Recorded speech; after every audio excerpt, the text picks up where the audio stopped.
If you want to level up your home decorating, these 10 decorating rules will absolutely change your life. Hey there, it's Christina from the DIYmommy.com. Our first home was an 880 square foot garage that my husband and I lovingly DIY'd with the skill set we had, with the budget we had, and turned it into a home for ourselves and our little family. However, 17 years later, I feel like I have learned so much about interior design, about home decor just by doing it and renovating so many rooms and spaces in homes that I wish I knew then what I know now. Today, I want to share with you my 10 most favorite home decorating rules that are definitely going to make your home look so much more inviting. So let's get started. Rule number 1 is to use properly scaled furniture and accessories. And by properly scaled, I mean if you have a nice large room with really high ceilings that feels nice and open, you can get some bigger scaled furniture. So maybe a large sofa, a very big sectional, make sure it fills up that space nicely. However, if you have a smaller space, like a lot of us do, with maybe some lower ceilings, not as much square footage, you wanna make sure you purchase a piece that makes sense for that space. So maybe instead of that giant sectional, you're gonna wanna look for a smaller settee, a chaise lounge, maybe a love seat, or more of an apartment-sized piece of furniture. If you have a piece of furniture or even an accessory that is just too large for the space it's in, it's gonna make your room feel really disjointed, out of place, and not very cohesive. You're just gonna feel like something is off. Plus, you're not gonna have the proper pathways for people to walk around the furniture and in and out of your space. Also, when choosing pieces that go together, for example, you wanna choose a piece of art to go over a side table or an entry table, you wanna think about the same thing. If you have a larger entry table, you wanna think of a larger piece of art or a mirror on top of that rather than a smaller one. You wanna make sure that you have the same sort of visual weight on the bottom as on the top, and that's going to make your space just feel more designer and better put together. Rule number 2, strive to achieve balance in your home decor. And by balance, I don't necessarily mean you want to keep your home decor symmetrical. And by symmetrical, you don't have to have a design that is completely mirrored on one side to the other. You want to make your decor feel balanced by using what's called visual weight. So an idea of achieving balance through symmetry, this one's a little bit easier. So this is the one I would recommend to you if you're just getting started with interior design with home decor. And that's basically mirroring a design on one side to the other. So on a mantle, for example, you would put a large piece of art or a mirror in the middle and then decorate either side of the mantle exactly the same with the same candlesticks and maybe the same plant on either end. You achieve a balanced look by keeping everything the same on both sides of that mantle. Asymmetrical is a little bit harder, so that means you don't necessarily have an exact mirror design. Maybe you have the mantle example again, you have a larger piece of art slightly off center, you balance that by layering a smaller piece of art on that, and then either side of your mantle maybe isn't exactly the same, but you have a bunch of smaller items on one side, and you balance that by using some larger objects on the other. So the visual weight of several smaller objects versus the visual weight of one or two larger objects balances each other out. Decorating rule number 3 is repeating elements. Use repetition to bring order to your space. I find it so amazing how you can make a whole home feel so much more cohesive by just repeating either a color, a texture, or a shape over and over again within your home. And it doesn't have to be on the nose. I did kind of an on the nose version of this when I decorated our little lake house. I used lots of vintage and antique ducks everywhere. So we have those, everywhere from the kitchen countertop to in the bedroom. That's a very obvious repetition example. It can be more subtle than that. So maybe you want to choose a color like metallic gold or a brass, and you just want to repeat that color a few times throughout your home to make it look cohesive and balanced. I find that repeating an element about 3 times in each room is about the perfect amount. So if you're going with that brass example, maybe in one space you have brass candlesticks, a brass mirror frame, and a brass picture frame. And repeating that 3 times is gonna make everything look like it goes together. Rule number 4, create a distinct color palette for your home. I am a huge lover of color. As much as I love white walls, I really love to add colorful accessories and furniture into my space. And I have learned that it is extremely important to really define that color scheme for your room makeover, for your home decor, before you even start. I like to refer to the color wheel when planning out my home decor color schemes. I will leave a link to a free printable of the color wheel that I have for you. I'll link that down in the description box below. Essentially, there are 3 different color schemes you can go with for your home decor when it comes to the paint, accessories, furniture, etc. The first one is called monochromatic. And that's when you just choose one color and you can choose shades of that color and just use that color only, maybe paired with some neutrals like white, metallic, brown, black in your space. This is a very minimalistic, calming look, and it's really easy to pull off. The second color scheme you can choose is called analogous, and that's when you choose 2 colors beside each other on the color wheel. So for example, blue and green. Repeat those colors with a neutral thrown in throughout your space. This also creates a calming look, but it's a little more interesting than going solely monochromatic. And the third color scheme you can choose is what's called a complementary color scheme. That's when you choose 2 colors or 2 shades of colors opposite each other on the color wheel, so red and green, or just more subtle shades of those, pink and mint green, one of my favorite color combinations. Using this complementary color scheme is a little bit more exciting, more fun, a little bit bolder, fresher, and you can also pair those 2 colors with a neutral.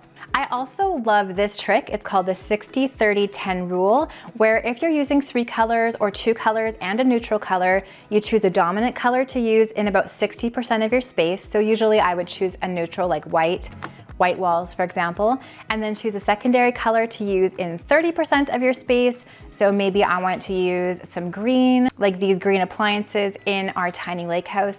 And then 10% of your space can be a secondary color, maybe with some accents. Using this 60-30-10 color rule, I feel really makes it easy to combine colors in your space.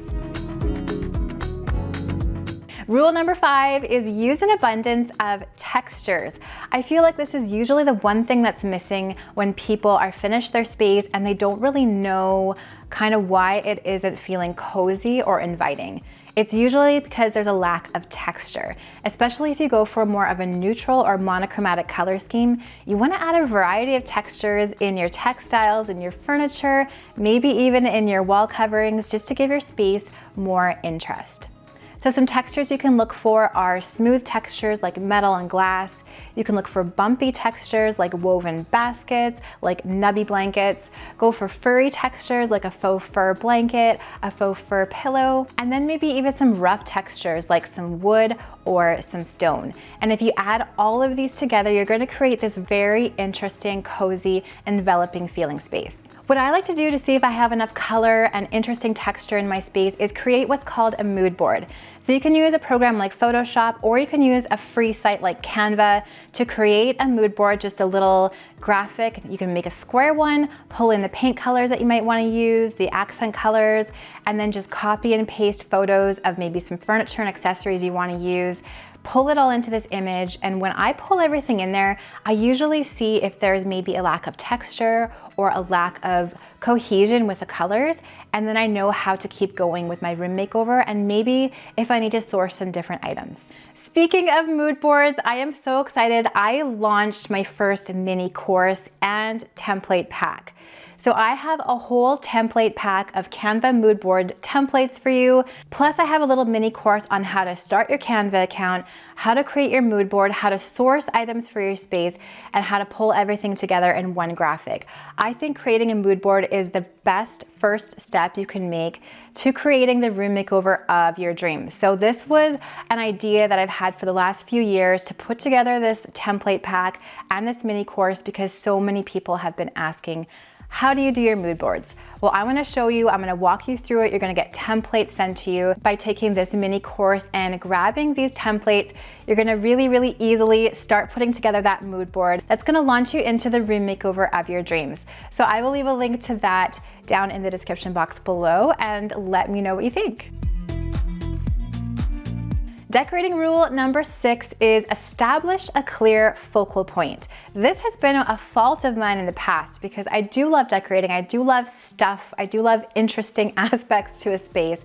However, when you're decorating, just pick one focal point, one thing that the eye is going to be drawn to immediately in the space, and then everything else should complement that focal point. Some focal points are obvious. So for example, in our living room, the fireplace is the obvious focal point. It's darker than the rest of the space, it's big, we have a beautiful mantle.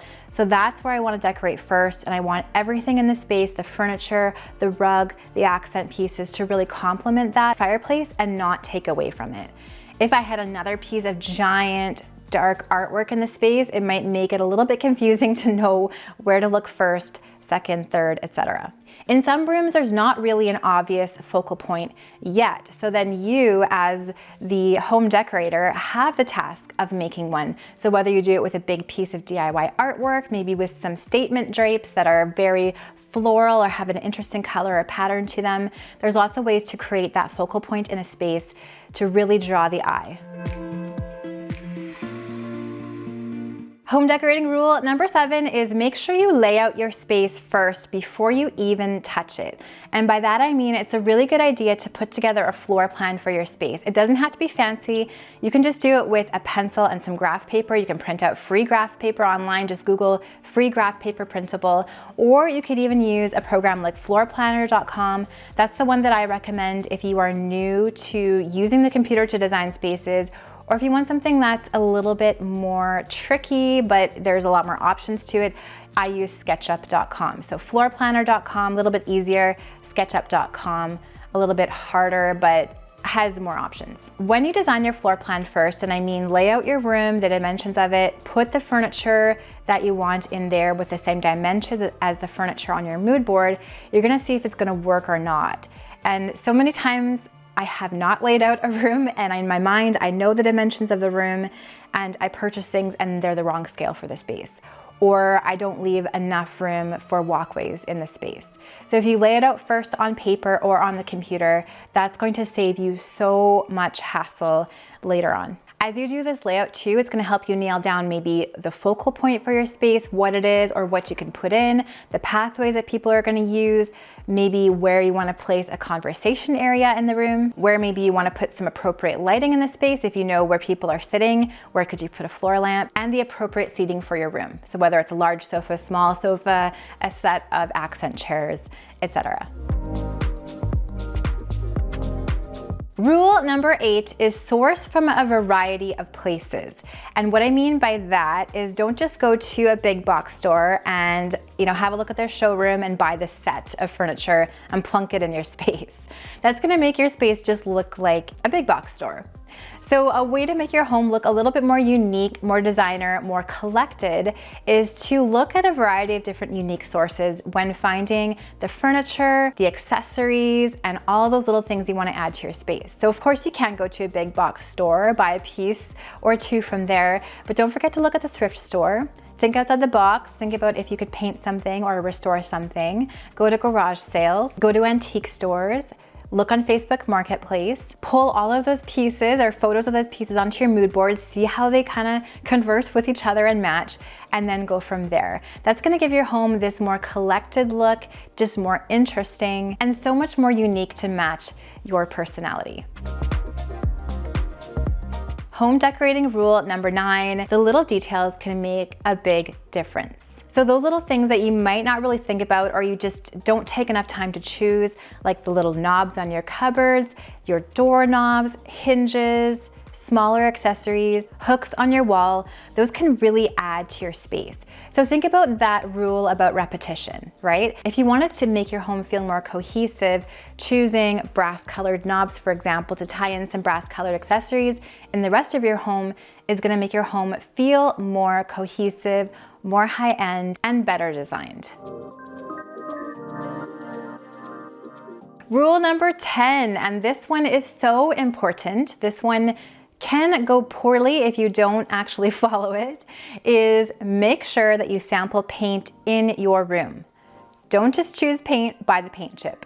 Okay, I have done this in the recent past and it magically worked out for me, but I promise you it usually does not work out to choose paint based off the chip and not sample it in the wall on your home. Paint's gonna look extremely different in your location with your lighting and your exposure than it does on the tiny little chip in the store. So what I would recommend is grab a sample pot of the paint color that you want to try, usually around $5 each. Grab a big piece of Bristol board, at least 3 feet by 3 feet, or even 2 feet by 2 feet is a good size. Paint that whole piece and then tape it up on your wall. You want to tape it up on the wall you're actually going to paint. Sit and stare at it, analyze it for at least a few days. You want to see it in the morning, afternoon, evening. You want to see it with sunshine. You want to see it with your interior lighting, and that'll give you a far better idea of how that paint is going to act in your space. You might be surprised at how differently the paint looks in your actual home than it does at the paint store. Thank you so much for watching today's video. I hope you found these 10 decorating rules helpful. They certainly helped me over the past years become a much better home decorator, and I'm just so much more happy with how my rooms turn out. Don't forget to check out the description box below if you're interested in purchasing my new mood board Canva templates pack and my mini course. I will leave a link to that down in the description box below. If you like this video, please give it a thumbs up, subscribe to my channel for more DIY and decor ideas on a budget.